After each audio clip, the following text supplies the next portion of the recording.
dia, pessoal aí. Desculpa do atraso, né? Acho que a galera conhece transporte público, sabe bem como é complicado, ainda mais de manhã e tudo mais. E aí eu acho que, para começar falando assim, primeiro apresentar, né, que é a Enecos. A Enecos é a Executiva Nacional dos Estudantes de Comunicação Social, né, a ferramenta que nós, estudantes de comunicação, a gente tem para estar se organizando, né, enquanto estudante, de maneira nacional, e portando temas relativos à comunicação e ao movimento estudantil de uma forma geral, né. A Enecos hoje ela tem basicamente 3 bandeiras, assim, que norteiam o nosso debate hoje, né. É ele a qualidade de formação do comunicador, onde hoje o centro do nosso debate, né, são a questão das diretrizes curriculares, mas está passando por um processo de mudança muito agudo agora. O combate às opressões na mídia, né, onde a gente debate a questão da mídia que a gente tem hoje, né, o que está colocado para a gente nos meios de comunicação.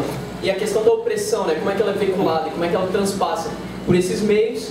E o debate da democratização da comunicação, né, que é o espaço onde a gente vai conseguir debater e produzir um pouco de síntese, né, de acúmulo sobre a questão da comunicação como direito humano, né? Então, eu acho assim, primeiro pra gente começar assim, pra elucidar bem assim, hoje a importância, tipo, você ter a comunicação como direito, né, você precisa basicamente de 3 coisas, né? Você, além de ter o acesso à informação, você tem que primeiro ter acesso ao meio de comunicação, né? Então, tipo assim, hoje, eu acho que se a gente fizer um levantamento rápido assim, eu acho que poucas pessoas aqui, se pá, ninguém vai ter condições, por exemplo, de veicular um programa na TV aberta hoje, ou na TV fechada, colocar um programa no rádio. Ou seja, a gente percebe que a gente já tem uma limitação grande no nosso acesso ao meio de comunicação, né? Então, ou seja, nosso direito humano à comunicação já está travado no primeiro momento. A segunda coisa, a condição técnica para a gente conseguir operacionalizar, né, e colocar a comunicação que a gente entende como informação como verdade para a gente e conseguir perpassar ele para a sociedade, né? A condição técnica que a gente tem hoje também é muito travada. A gente tem o curso de comunicação, onde a gente às vezes domina a técnica, mas fica parado, a gente fica travado na questão da autonomia, que foi até bem citado pelo camarada que esqueci, Cristiano, que é a questão que a gente às vezes domina a técnica, mas a gente não tem autonomia para colocar o que a gente quer nos meios de comunicação, né? Então, a partir desses 3 aspectos, a gente tem que entender, né, e ver como é que o direito humano à comunicação, pelo menos na sociedade, como está dado hoje, a gente fica meio que engessado. E entender que hoje o direito humano à comunicação, né, ele está lá na Declaração Universal dos Direitos Humanos, 10 de dezembro de 48, artigo 19, mas a gente entende que na prática ele é bem mais restrito, né? E aí a gente tem o dever o quê? Do Estado em estar garantindo ele, né? E aí a gente vai, na hora que a gente percebe isso, a gente vai olhar, né, para como é que está a conjuntura hoje do Brasil, por exemplo, na comunicação. Hoje no Brasil, a gente tem cerca de 90% dos nossos meios de comunicação sob a tutela de 7 famílias e 2 igrejas, né? Então eu acho que assim, para um país onde a gente tem 180 milhões de habitantes, a gente ter 90% da nossa comunicação, 90% de tudo que é veiculado, de tudo como é dado como verdade, né? Que é o debate que acabou de ser feito aqui também, para a sociedade de maneira geral, sendo controlado apenas por 7 famílias e 2 igrejas, a gente percebe que a gente tem um monopólio muito grande, né? E aí isso vai afetar até o debate de democracia, né? Hoje a gente entende que hoje, para a gente ter uma sociedade onde a democracia seja plena, a gente necessariamente tem que ter a democratização da comunicação, né? Então isso é um cenário que a gente tem hoje no Brasil que é bastante complicado. E aí, assim, o que é importante a gente citar, né? Como o direito humano, a garantia do direito humano à comunicação é um dever do Estado garantir isso para o cidadão, a gente tem a questão do fenômeno das rádios comunitárias, né? O que são as rádios comunitárias?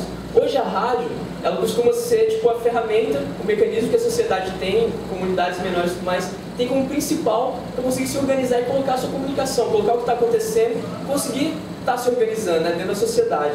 E a gente passa hoje no Brasil por um processo muito intenso de criminalização, né, das rádios comunitárias.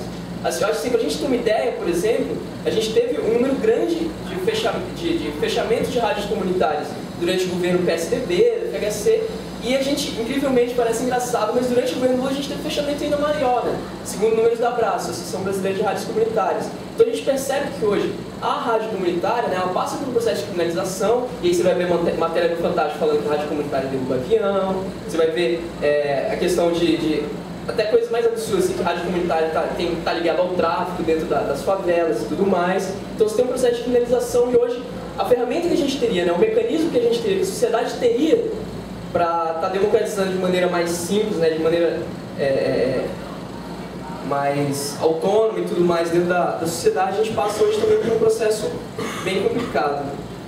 Então, eu acho que assim, nesse debate assim, mais conjuntural mesmo, assim, de por onde é que a gente está hoje, onde é que a gente está pisando mesmo assim, na comunicação, né? Por onde é que está passando também o debate dos estudantes hoje de comunicação com relação à comunicação, a gente começa a vislumbrar assim, por onde é que tem que ir também, né? Nosso sistema de comunicação.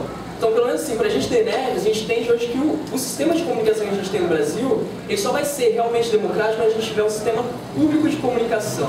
E aí eu digo assim, um sistema público de fato, né? Um sistema que ele seja, que comece pelo financiamento público e que tenha como principal interesse, né, a questão do público também, né? Então, a gente conseguir refazer esse debate do público, né, que até tem um professor na FRJ chamado Roberto Lerner, que debate muito educação, e ele fala que hoje, para a gente debater a nossa sociedade, a democracia da nossa sociedade, não só na comunicação, mas em diversos outros aspectos da educação, a saúde e tudo mais, a gente está precisando com urgência debater o que é público. Porque é justamente por essa falta de clareza hoje de que a comunicação ela deve ser pública e atender os interesses públicos que a gente tem, né, um monopólio que está dado hoje.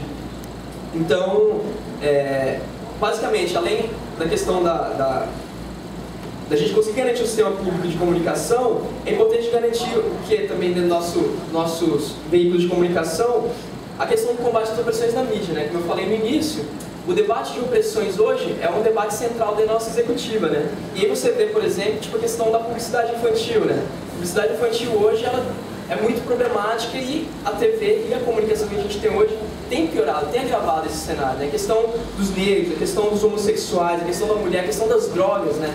Droga, que é um debate muito importante, principalmente no Rio de Janeiro. A gente está tendo esse processo aí de reforma urbana, a gente teve invasão de algumas comunidades aqui no Rio, sob, né, o pretexto do combate da guerra às drogas e tudo mais, que a gente sabe que é um debate falido e tudo mais. Então, assim, todo esse emaranhado, esse leque de opressões que a gente tem hoje manifestado na sociedade, de certa forma, ele é ratificado pela comunicação que a gente tem hoje, né? Uma comunicação hegemônica, controlada por um grupo muito pequeno de pessoas e de empresas.